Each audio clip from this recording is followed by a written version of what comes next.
Hey guys, how you doing? So today I'm super excited to be sharing with you some reasons why Pilates businesses fail and what factors make Pilates businesses fail and what makes them sustainable, what makes Pilates businesses succeed. So I hope you stick around, and if you do, I'd like you to hit the like, subscribe and the bell to be able to follow all the videos that I upload on YouTube. Now, coming down to the nitty-gritty of why I chose to do this, why I chose to look into this research, why I chose to come up with these answers.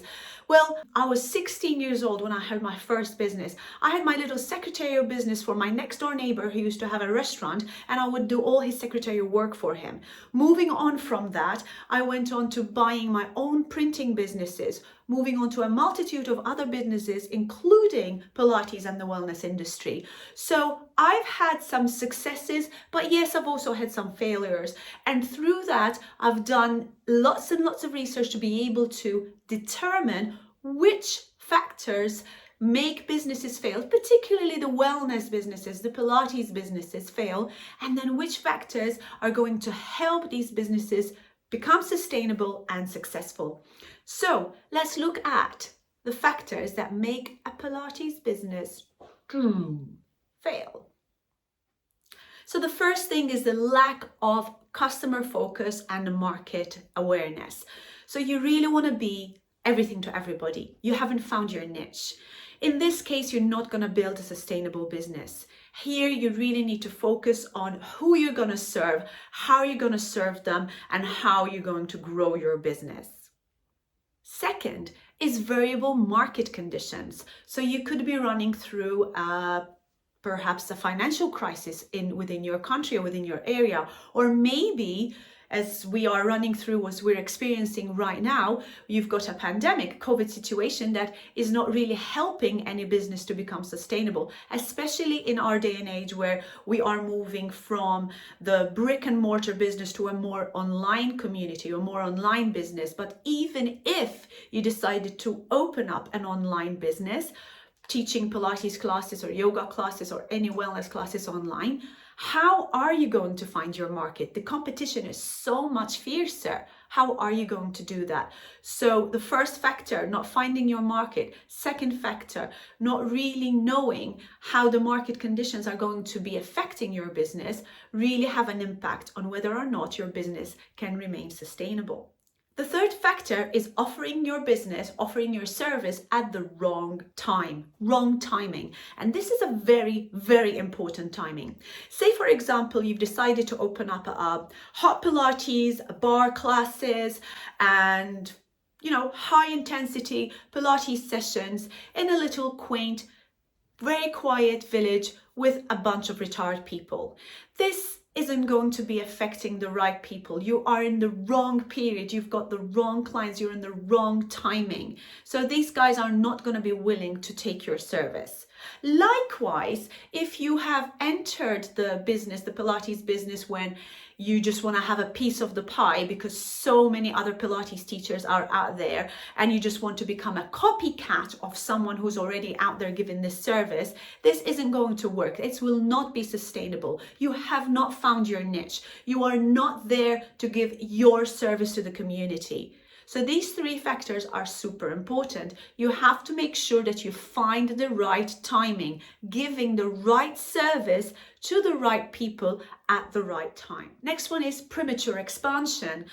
So maybe you've managed to get some funding to create the most amazing business. You've opened up this Pilates studio with all this fancy stuff going on, and you have the most amazing equipment, but yet you are not getting the clients in. If you think of expanding your business without scaling it appropriately, you are going to run out of funds. And some business owners tend to run before they're even able to walk. You have to take it step by step. If you feel that your business is not growing in the level that you expected it to be, hold on your plans for growing it. Hold on your plans for scaling, for investing. So you've got to focus and you've got to consider how far you've come, how many clients you've come. And this is why it's very, very important to understand the finances of your business, to understand the figures of your business. Because if you think that you're making so much money, perhaps maybe because you see more clients coming in, but maybe you're giving them stupid offers and that's why they're coming in, you're not being productive and you're not scaling it in the right way. And the last reason for businesses to fail is actually running out of cash. Now, as I've said before, mentioned this in my other video over here. I've mentioned that Pilates is very difficult for a Pilates business to run out of cash. If you run the business properly, that is. Because if you allow everybody credit, or maybe you become friends with everybody and then you find it really hard to chase them for money because they're all your friends now, then you are going to run out of cash. And then you've got bills to pay, you've got equipment to pay for, you've got rent to pay. You have to consider reserve the cash, conserve the cash, and when you need to make capital investments, make sure that you make them at the right time. And the last piece of advice I give you here is never to mix your personal cash with your business cash. Don't mix the two. So say you found this beautiful niche, you've got your clients, you've got your studio, you've got it all set up, you've started your business, you're creating pace, you're improving your business, you're scaling it. A lot of people get held up because they have self-doubt. They have self-doubt and they think, okay, maybe I'm not out there enough. Maybe I'm not able to give the service to the clients because I'm not good enough. You have all this self-doubt that goes back to lack of self-confidence, which is another factor that I cover in this video over here about not having the self-confidence as a new Pilates teacher. But I want you to go back to coming into an international Pilates community. You know how political it can be. You know how people are ready to point the finger. You know how other instructors or maybe other people who have been in the industry for a while are ready just to jump down at you and say, oh, you're doing this wrong or you're doing that wrong. You know, you gotta let it hang out there. You're just gonna believe in yourself and just say, this is what I'm doing. I'm doing it because I believe in it and I believe this is the right thing to do. And if you have people who are willing to take this on board and willing to work with you, then you're gonna thrive. And if you are working from your heart, as I say every single time, then you will have people who want to work with you. Now, I go back to the quote that Joseph Pilates has said, that patience and persistence are vital qualities in any ultimate successful accomplishment and worthwhile endeavor. If you go back to Joe's values of patience and perseverance and persistence, you'll know that there's no get-rich-quick scheme. This is all about being persistent and persevering. Okay, it's okay, you can bring the clients in with some candy, but now you need to keep them in and you say to them, okay, now this is how we do it. This is how things are done. Not having to rush through things and give them their classes and then let them run away and they have absolutely no value. You know, they come to your classes, they have their session, you have built no community, you maybe have people who just come and pay as they come, which is the absolute biggest mistake you can ever do. You know, you have to build your community. That is super important whenever you want to build a sustainable business, especially in our industry. You know, one way that I used to do this is one way that I felt that I gave to the community was that I was 1000% there. I wasn't there just when I'm giving classes, I'm not there just counting and saying, okay, 1, 2, 3, 4, 5 or whatever, giving these repetitions and now let's turn over. No, I was fully there. I still am fully there. Whenever I'm with a client, I'm 1000% there with the client, whether I'm teaching a client or I'm teaching a group. It's super important for you to give that value to your clients. And that's going to help you create a sustainable business because they're going to appreciate, they're going to feel that they're growing with you and you're helping them with their movement. You're hearing their grunts, you're hearing their groans, and you're working with them. And now in giving your all to improve their wellness, their well-being, are you reserving any energy for yourself? Are you reserving any energy? You have your fuel tank. Think of your body as being an engine, and you've got your fuel reserve, right? The fuel is what keeps the engine going. And are you reserving any of that without burning out? Because at the end of the day, if you're giving, you're going to end up burning out without even realizing. So it happened to me. It happened to me on a number of occasions, actually, where I gave so much and I wasn't looking after myself that I did end up burnt out. I've learned this the hard way, because at the end of the day, what matters most is your own health. You know, I say this a lot, and I've said this in the past. You've got to fill your own cup first before you're able to serve others. So I've touched on this in the self-confidence video over here.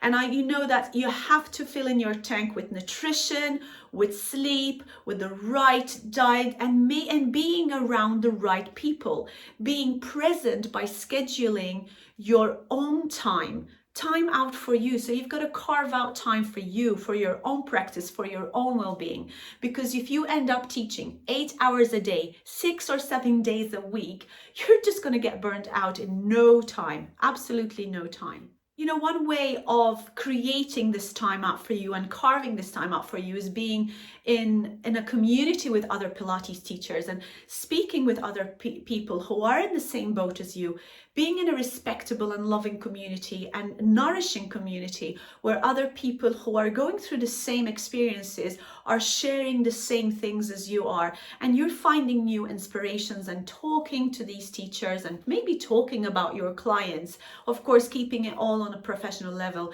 and figuring out other ways to teach.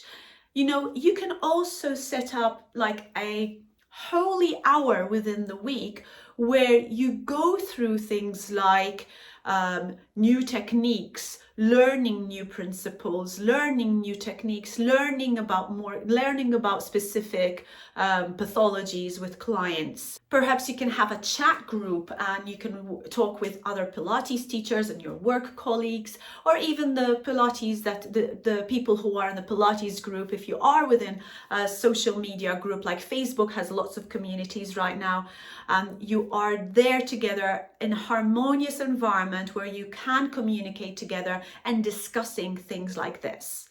You have to be super disciplined about this.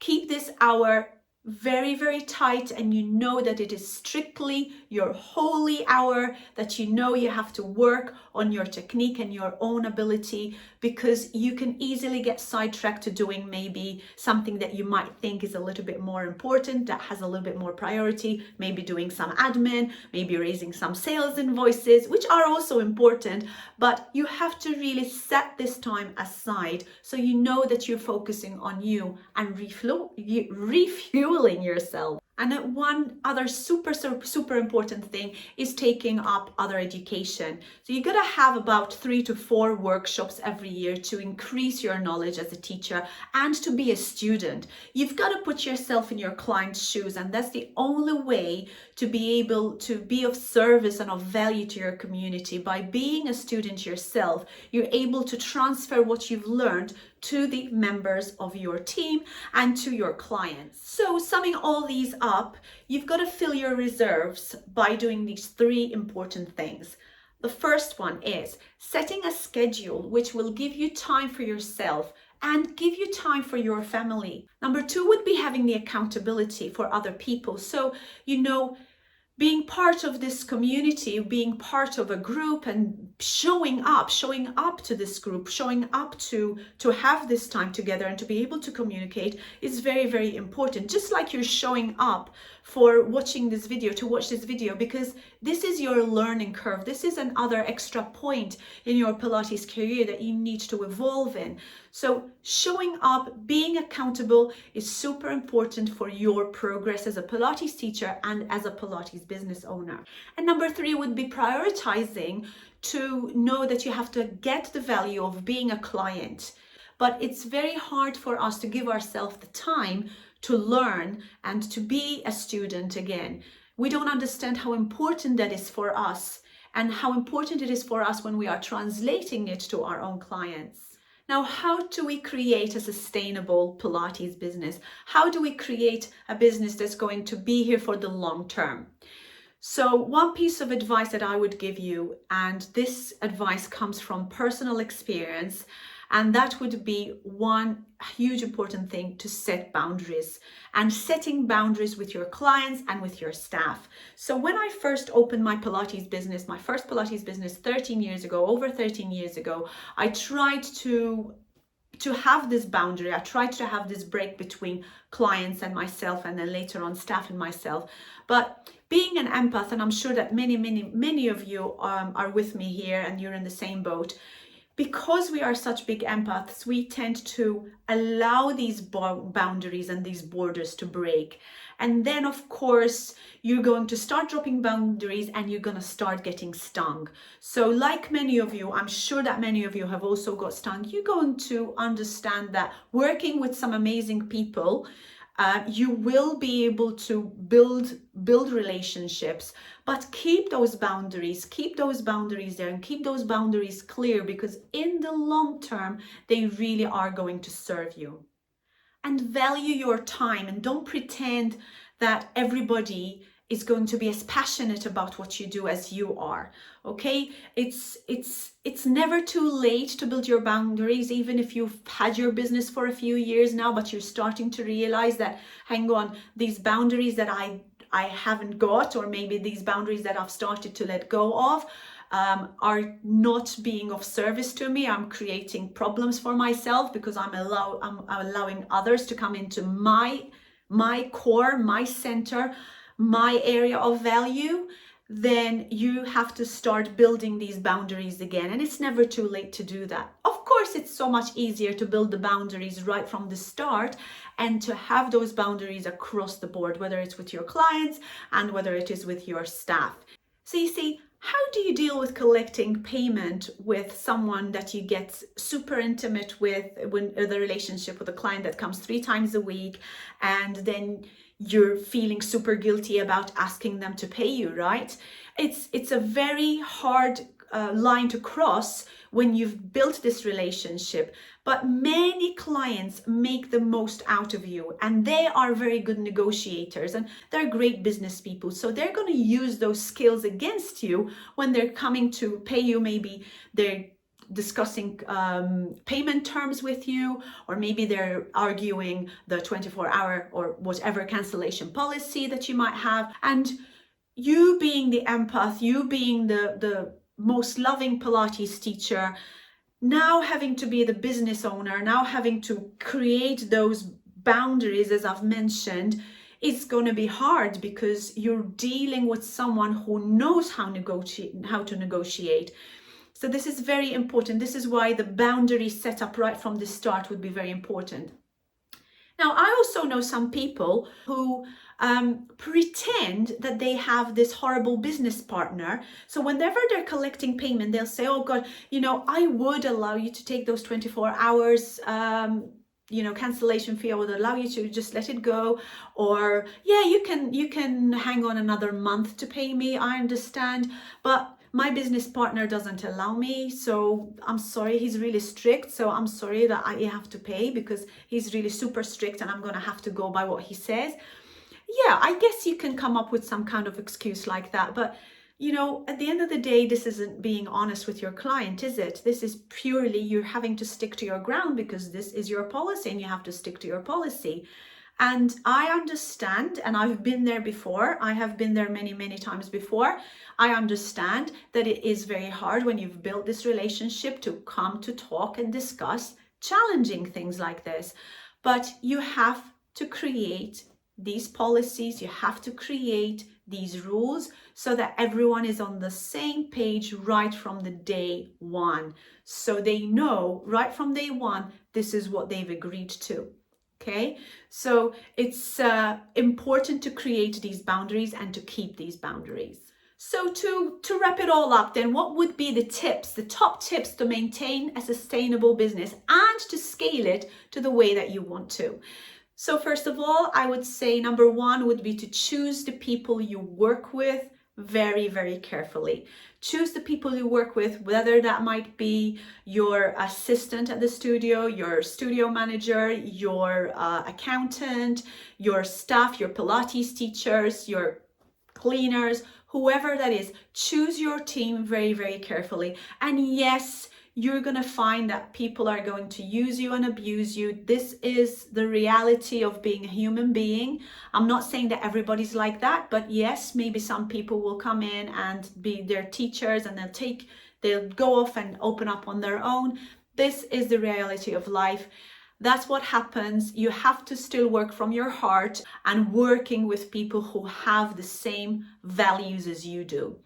Okay, so choosing your team carefully and then moving on to make sure that you create sustainable relationships. Then I would suggest you have a private room to set yourself away from your clients and maybe from your staff and from your team to be able just to disconnect and recharge yourself between clients. So in my studios, I always keep 15 minutes between clients to make sure that I don't run from one class to another and I don't have that break. Remember that we pull energy and we take energy from our clients. So if you had a negative client who just finished a class, you want to drain all that negative energy, go into this room, go into this hiding place. If you don't have it, just leave the studio for a few minutes just to make sure that you recharge, even if it means you just go to the bathroom, yeah? But just make sure you have that time to disconnect from that client, refuel yourself with that positive energy,